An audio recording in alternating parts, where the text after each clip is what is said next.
林队，怎么样？周边都问过了，没人见过他。监控呢？这栋楼肯定是没有。小马他们已经去对面那几栋楼检查了，这地方太老了，估计够呛。报亭老板走了没？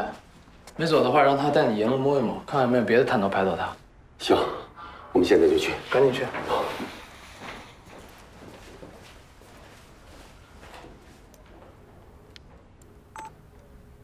两起命案，一个比一个惨。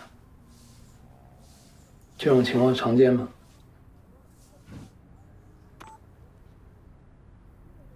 里边怎么样？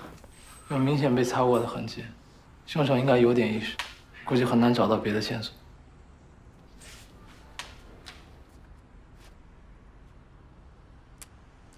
长官，讲。赵长松车里发现了一些东西，你们下哪一趟？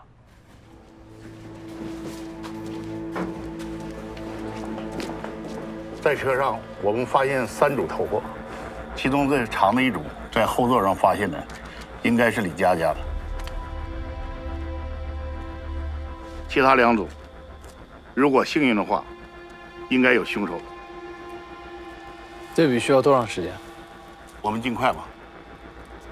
不过有一事很奇怪，我在检查赵成松时，发现他也被别人用过迷药，而在他身上采的迷药和这里面的不太一样。不一样，是不是因为时间久了的缘故啊？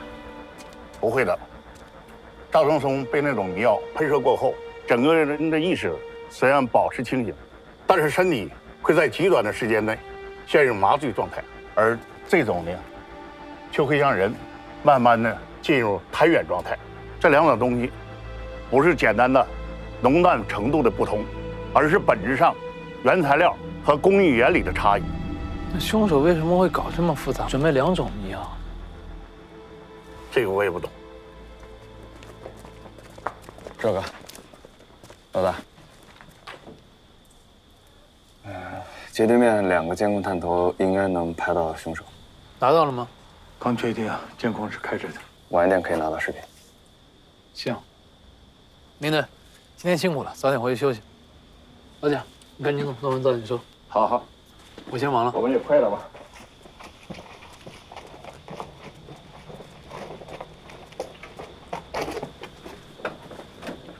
这是什么来头？父母都是市里当官的，有点深。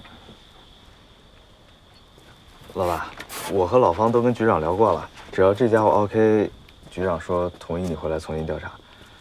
要不，咱聊聊？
昨天下午，轰动全国的网约车谋杀案有了最新进展。警方通过严密布控，在临川县长宁路汇阴街发现了犯罪嫌疑人赵某的车辆，并对其实施抓捕。不过，在警方赶到时，嫌疑人赵某已经死亡。根据警方提供消息，赵某系因颈部动脉被割断，造成失血过多死亡。至于其是否畏罪自杀，我们暂时还没有得到证实。不过今天一早，有市民曝光了一系列被害护士李佳佳遇害后的照片。虽然这些照片都经过了特殊处理，但我们依然能够感受到她在生前曾遭受到了惨无人道的暴行。照片曝光之后，瞬间激起了广大民众的愤怒。甚至出现了大量针对嫌疑人赵某的诅咒和谩骂。我们也希望警方能够尽快破案，还给被害者一个公道。喂，你好，是林雨红领队吗？我是，你哪位？我是赵伟，我们昨天见过的。有事吗？你家是在光明路的春泉国际对吧？对，你不是要一起回来调查吗？我现在就在你家楼下。你在我家楼下。对，赶紧下楼吧。是谁跟你说的？我住这儿。档案上有写啊，我就住隔壁酒店，挺近的，过来蹭个车。局里没给你安排地方住。安排了，宿舍住的不习惯，先住酒店喽。我们这是个小地方，脏乱了点儿。还行了。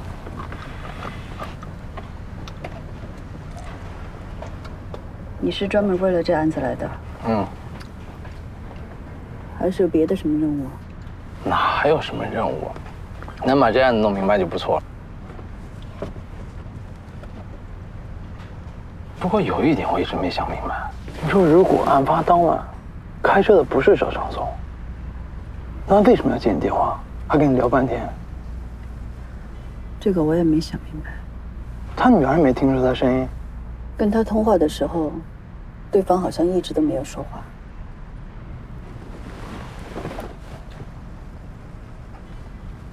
这点就更可疑了。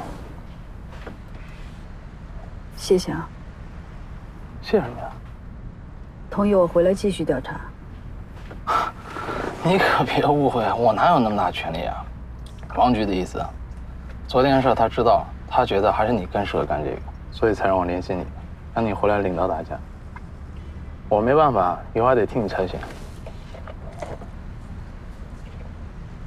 你跟他什么关系啊？开玩笑的，别介意啊。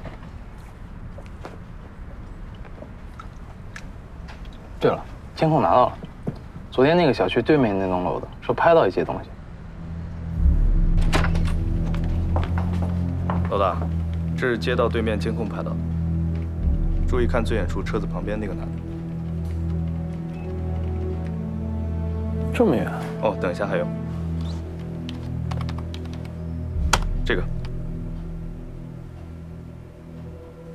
这个近一点，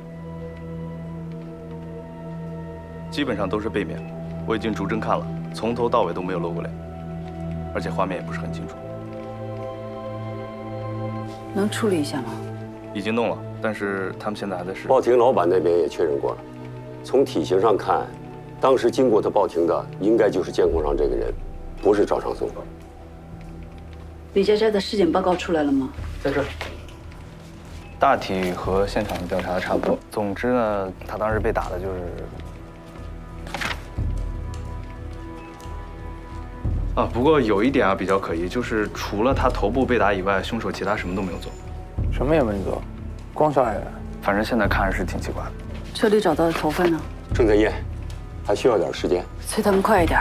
老刘，一会儿你和小马去查一下案发当晚赵长松车辆的行驶轨迹，看看凶手是什么时候盯上他的。算了，我跟你一块儿去。小马，你联系一下网约车那边，查一下赵长松当晚的活动情况。老大，他们那边不一定会配合我们。今天一大早就有很多人到网约车公司外边抗议去了，他们的总部也通过市局向我们施压，要我们尽快公布赵长松的死因。局长也觉着，如果这事儿和网约车没关系的话，是不是可以先……这件事情没有那么简单，在没有弄清楚情况之前，我们一个字也不能对外公布，否则只会越来越乱。局长那边，我会亲自给他打电话。网约车那我去了，顺便探探口风。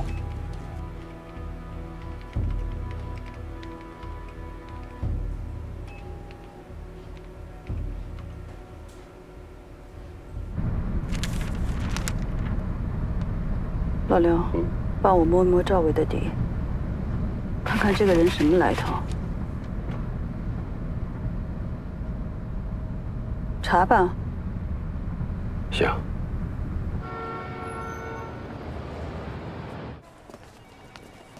范指官，当时就是他接的电话。你好，你好，贵姓？姓周。坐。听说那天晚上我们队长火气很大。确实有点。他有什么违规行为吗？没事儿，你正常说。他有威胁过你吗？其实也还好，因为当时情况比较着急嘛，能理解的。这给我的。啊，是。现在我们公司因为这个事情很紧张，所以我们希望能够尽快的帮你们把这事给了了。这是赵长松这一年以来在我们平台上的所有工作记录，上面记录都很详细。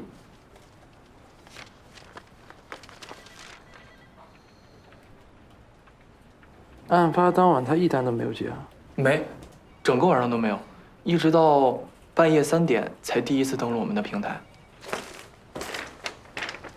这是什么意思啊？哦，这是被取消的订单。你看，这显示的是他在接到李佳佳那个订单之前，他被人取消了一个订单。3点1分。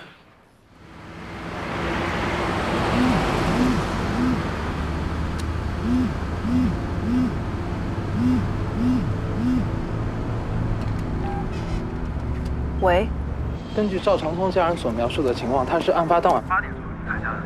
但我查到，一直到半夜3点左右，他才开始接单。凌晨3点，那中间这段时间呢？不太清楚，但根据他个人习惯，一般是晚上8点左右开工，一直到凌晨1点左右收工回家。但案发当晚他一单都没有接，一单都没接。你是怀疑？没错，他被控制的时间。我怀疑案发当晚他一出门就被人控制了，所以才一单没接。而且凶手很有可能提前摸清了他活动规律，一早就在他家附近等着，目的就是要控制他，然后伪装成他去作案。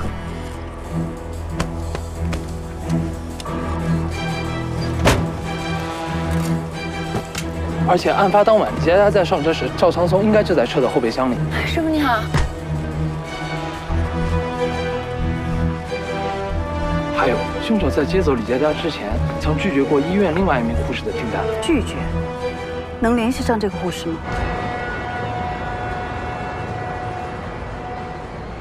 新闻里不是说你们都已经抓着凶手了吗？还想知道什么？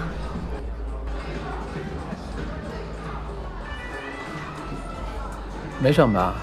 死了。为什么？如果那禽兽没逼着我取消订单，死的人可就是我了。我可不想再像之前那么活着。他逼着你取消的订单，为什么？他给我打电话让我取消的。他给你打电话取消订单？你见到他了？隔着窗户远远看了一眼吧。你看看是不是这个人？是他吗？这个不太像吧？那天天挺黑的，而且他好像戴了个帽子。这个呢？这个也太模糊了。但是这个身形好像跟他差不太多。谢谢。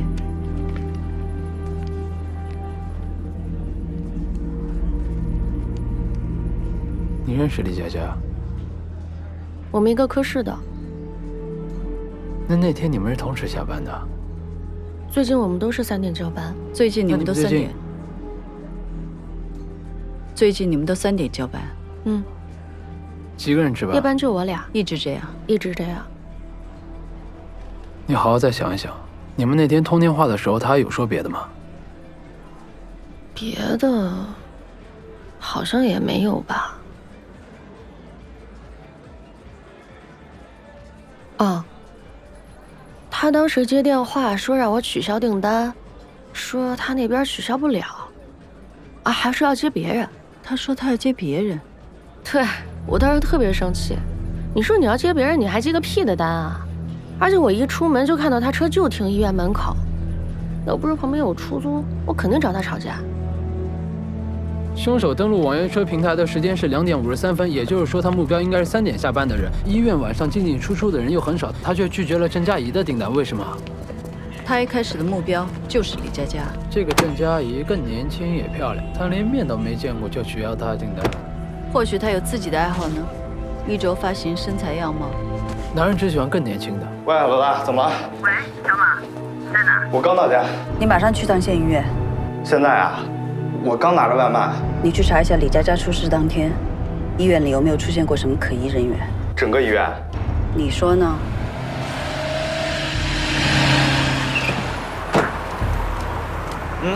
王医生是吧？马警官你好。你好，你好，你好。洪院长让我来配合你调查，有什么要求你尽管提，我们会全力配合。你们这儿的每个区域都有监控吗？对，公共区域基本都有。那外面有吗？门口有一个。门口也有啊？刚才怎么没看？门口就一个。还真是。除了这个位置，还有其他的吗？停车场还有2个。先看这个，是看今天的还是昨天的？23号往下面。李佳佳是家中的独女，她的爸妈以前都在银行上班，她的老公焦伟民是洪湖镇人，父母都去世了，有一个弟弟呢，一直在安徽做生意。他们结婚已经6年多了，但是一直没要孩子。案发当晚焦伟民在哪？他那天晚上去了郑州，坐的飞机。那天晚上？对，案发之前。他干什么去了？从体型上来看，凶手应该不会是这个姓焦的，而且如果车是他开的话，李佳佳不可能认不出来他。对了，领队，之前在赵长松车里找到的一些头发和在他被杀的房间里找到的是同一个人，很有可能就是凶手留下的。现在技术科正在分析。什么时候有结果？最快周6。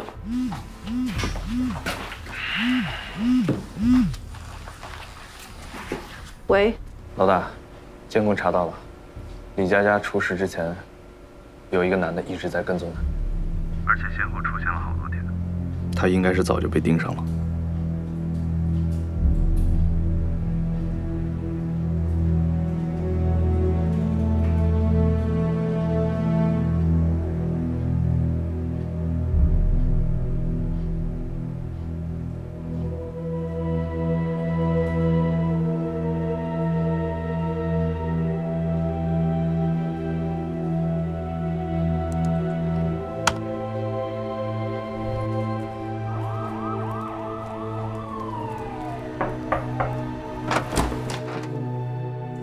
你好，你好，请进。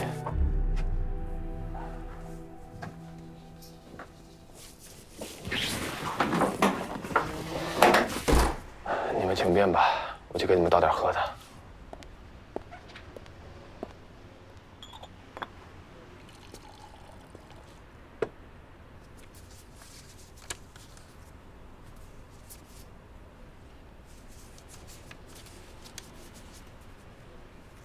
这人见过吗？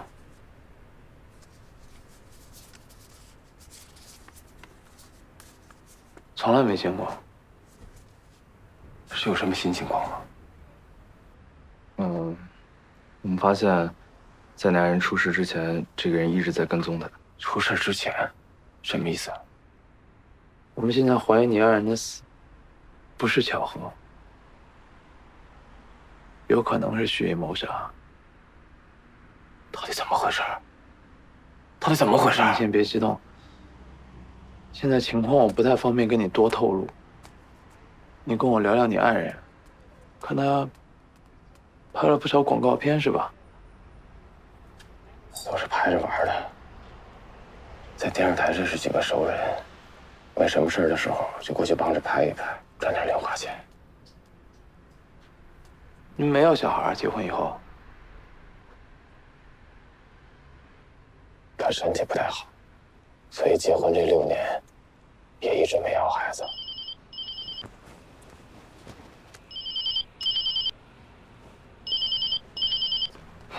喂，老刘。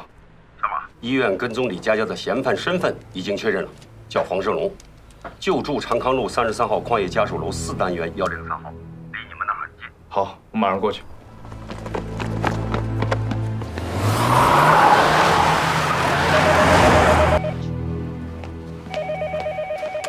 喂，你好，县公安局。领队，有你电话。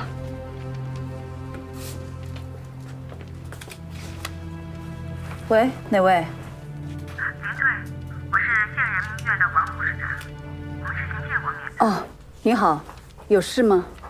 是这样，我们今天整理李佳佳医院储物柜的时候，发现了一封信，好像是给你的。给我的。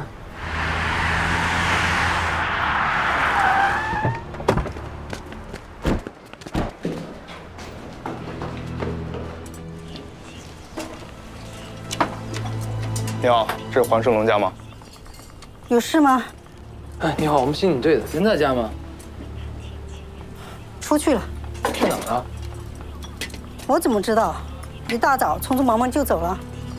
哎，你们干什么？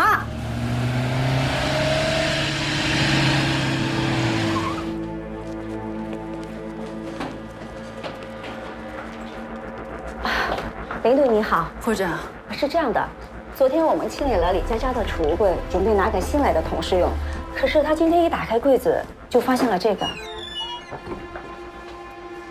你们有人碰过吗？没有。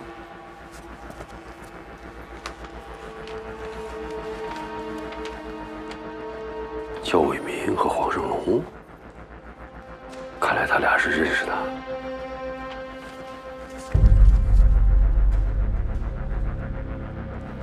老刘，查监控，看看是什么人放的这封信。好。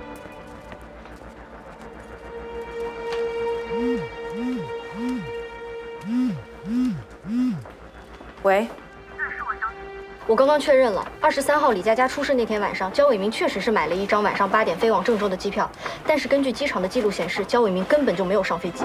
有没有改签记录？没有改签。高铁、车站确认过吗？全都查了，都没有。焦伟民23号那天根本就没离开临川，他之前一直在撒谎。知道了。等等，领队，还有事吗？刚刚系统显示，焦伟民买了一张重庆飞宁波的机票。什么时候？今天晚上8点10分。喂，老大。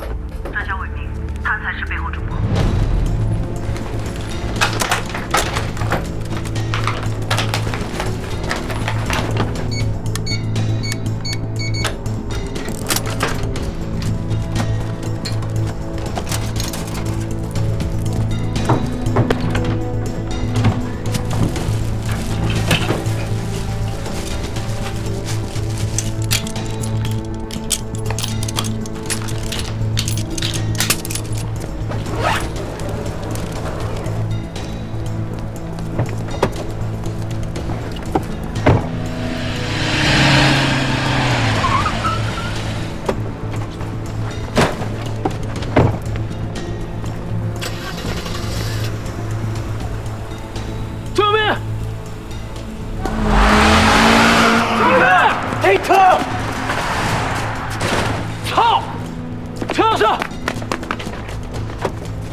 不会挂了吧？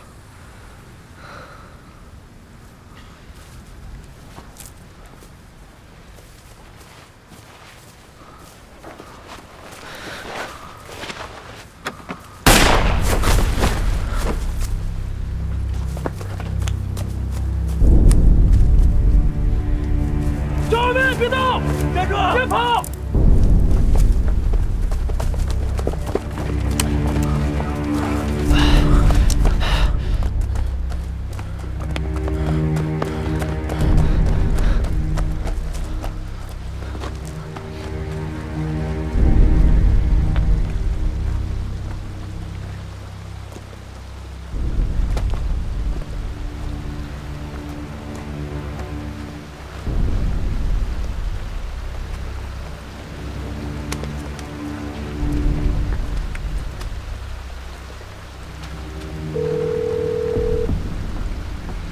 喂，老大，在红枫酒厂这边，那小子手里有枪。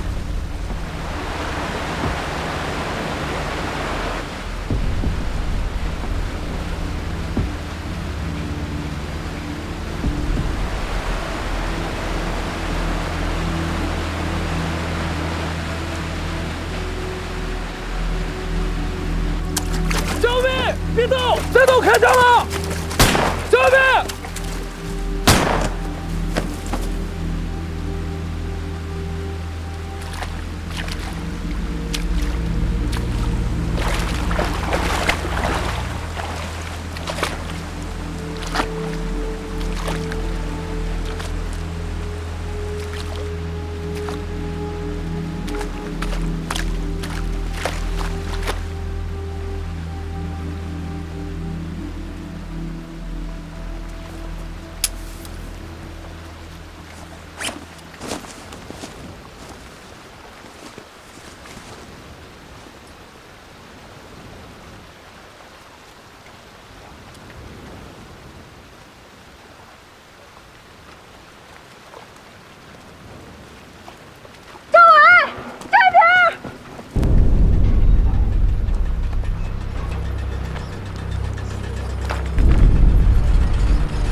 有没有见到一个头上流血的男的？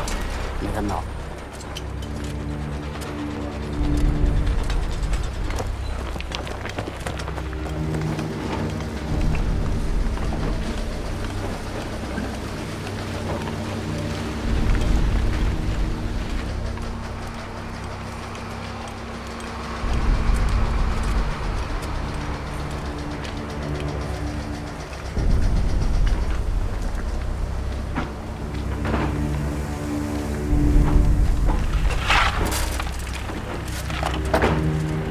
哎，你们有看到头上流血的男的吗？没有。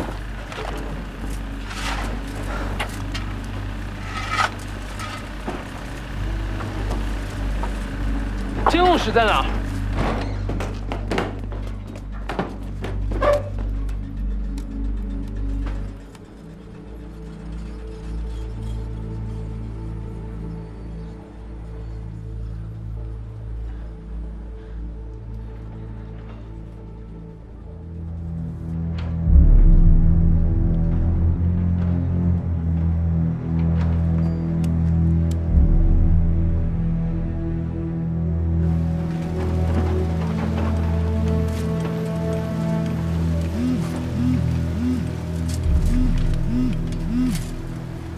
喂，在洞口的卡车右侧，就在你前方右手边。他手里还有枪？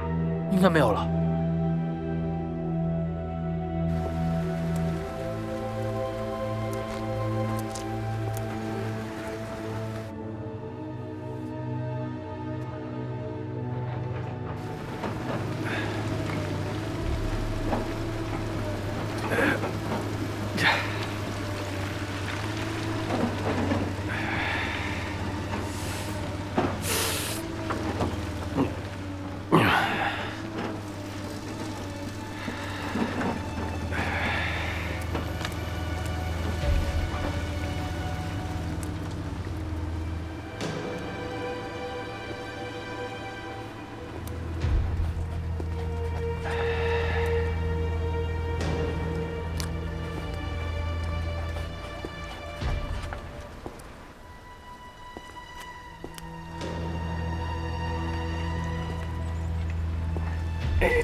张伟民，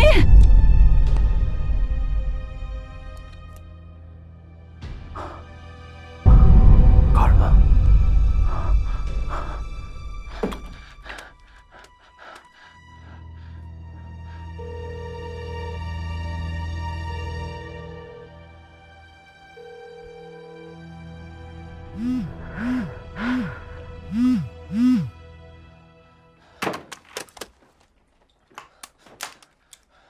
青儿，再不进人就跑了。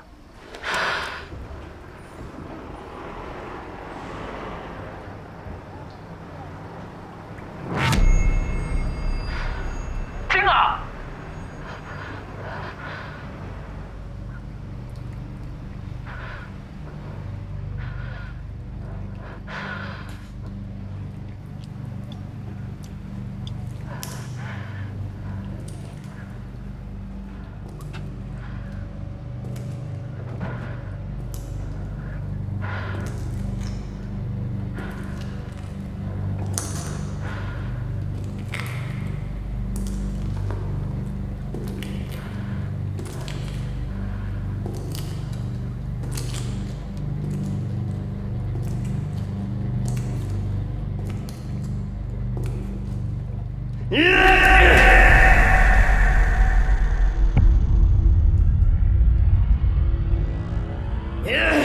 你不是要抓我吗？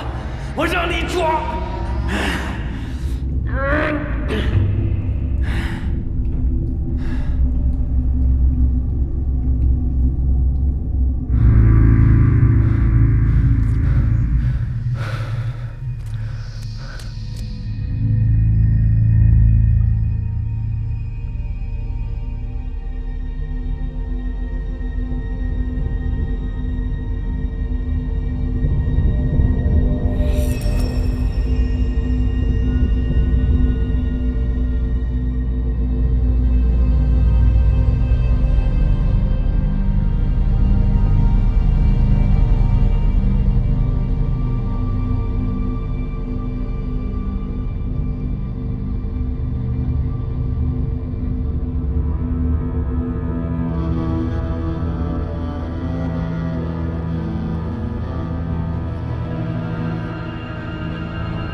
熟悉故事书，